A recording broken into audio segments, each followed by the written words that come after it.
That was when I knew the fear was on purpose. Then one night, everything shattered. I woke up to silence. Too silent. Milo always slept by the door. "Milo?" I whispered. No pause, no breathing. The back door was open. "Milo!" I ran outside barefoot. "Milo!" I ran outside barefoot. Nothing. Just tire tracks and a broken gate. I collapsed on the porch screaming his name. The police report felt like a joke. Officer at desk. Dogs run away all the time. He was stolen. Do you have proof? I did. A neighbor's camera caught a dark SUV, same kind the 3 officers drove. That night, a message slid under my door. "Snitches lose more than friends." I didn't cry. I went cold.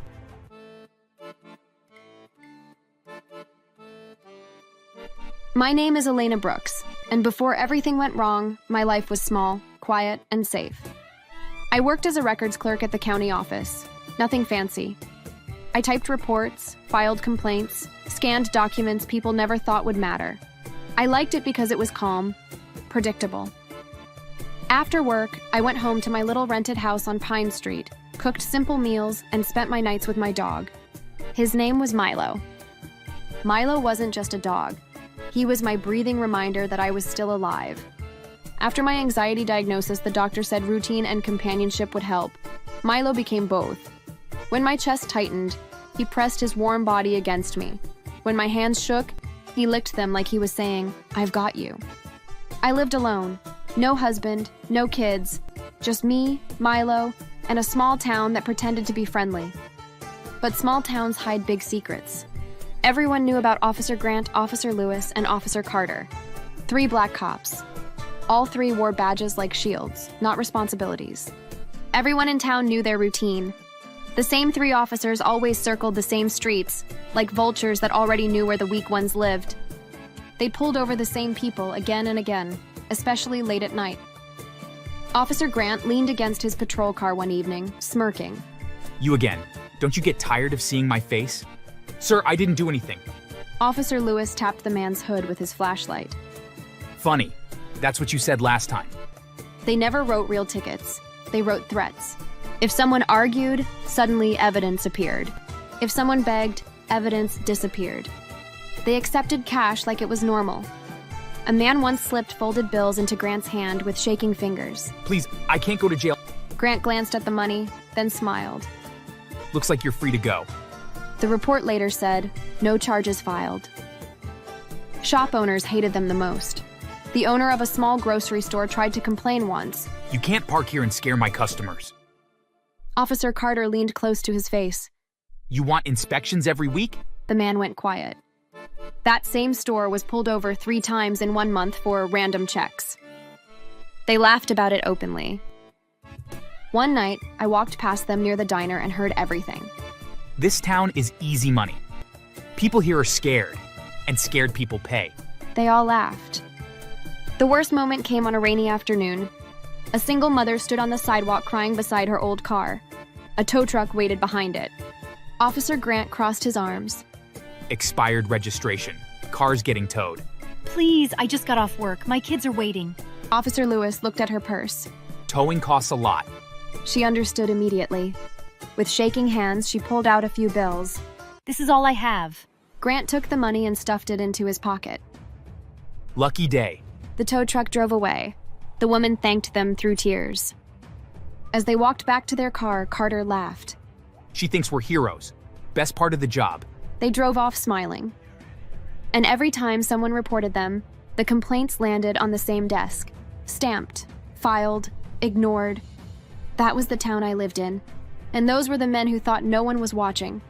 I saw the complaints at work, stacks of them, and every single one had the same ending. Reviewed, no further action. Their superior, Captain Rhodes, ignored everything. People whispered about the 3 cops, but fear kept mouths shut. Until one night. I was driving home late. Milo was in the back seat, his head sticking out of the window. I turned onto Maple Avenue and saw flashing lights. Officer Grant had a man pinned against a wall. The man was crying. Please, I didn't do anything. You want to make this easy or hard? Officer Carter stood watch, smiling. I parked across the street. Something felt wrong. My hands shook, but I lifted my phone. Grant shoved the man harder. You got money? I have 50. That's not enough. Grant raised his baton. I recorded everything, every word, every threat, every laugh. Milo growled softly, like he knew danger when he smelled it. The man handed over his wallet. They let him go like nothing happened. I went home sick to my stomach. The next morning, I submitted the video, not just to my office, but to internal affairs and a state watchdog group. 2 weeks later, the town exploded. The 3 officers were placed on unpaid leave. Not fired, just told to stay home. Everyone knew who reported them. Small towns always know. I felt eyes on me everywhere. At the grocery store, at work, outside my house. Then strange things started happening. My trash was dumped back onto my lawn like a warning. Patrol cars began circling my house at night, moving slow, never using their lights. Then the calls started. No voice, just heavy breathing, until the line went dead.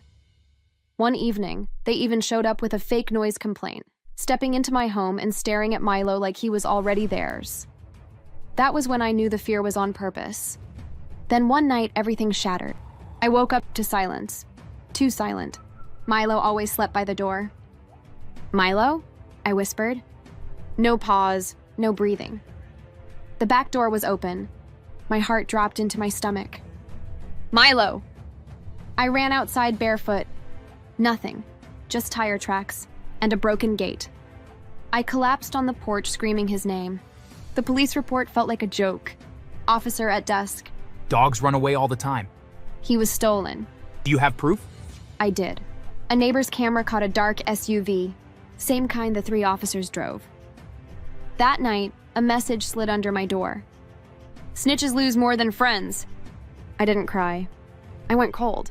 They didn't just take my dog, they took my medicine, my peace, my heart. They wanted to break me. They underestimated me. Milo had a GPS tag on his collar. My therapist suggested it in case he ever got lost. I opened the app. The signal blinked. Active. My hands were shaking as I followed the signal on my phone. Not to the police station, not to anywhere safe. It led me to a rundown house at the edge of town. Everyone knew it.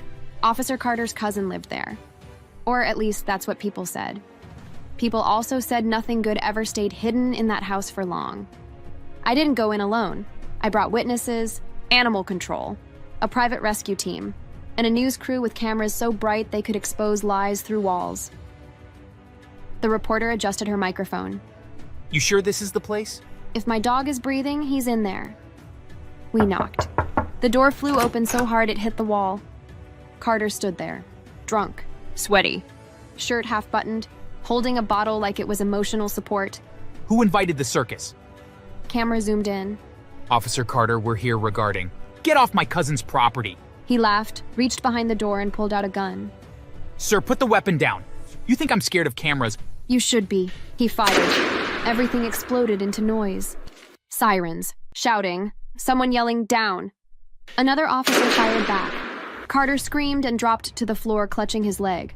My leg, you shot me. You shot first. Genius. Backup swarmed the house. And that's when the truth spilled out like garbage bags splitting open. Hidden drawers, boxes under the floor, cash taped inside walls. Stolen evidence, drugs from sealed cases, personal items tagged from crimes that were never solved. And then... We found the dog. Milo was tied to a chair, thin, bruised, eyes dull until he saw me. "Milo!" He barked so hard the chair tipped forward. "You stubborn little hero." As they cut him loose, Carter started yelling from the floor. You don't know who I am. Sir, you're bleeding on live TV. Good, show them. And then, because karma loves timing, he started talking. Grant planned it. Lewis helped. We did it all. Did what exactly? Everything. The news aired it uncensored. Grant saw the broadcast and panicked. He tried to flee the state dressed as a woman. High heels, wig, bad makeup. Ma'am, sir, whoever you are, step out of the car. The wig fell off. This is a misunderstanding. Sure it is. Lewis tried hiding at his girlfriend's house. Police found him under the bed. You said you were a hero! Please don't post this. She posted it. All 3 were fired, no badges, no pensions, and no respect. Grant disappeared. Lewis now works night security at an abandoned mall. Teenagers bark at him. Carter delivers packages. Dogs growl at him. Even dogs remember. As for me, I still live on Pine Street. Milo sleeps by the door again, snoring like he pays rent. My anxiety still visits. But now, it doesn't stay long. Guess we won, huh? Milo barks once. And if you enjoyed this story, like Milo enjoys treats, don't forget to like, subscribe, and remember, even the quiet ones bite back.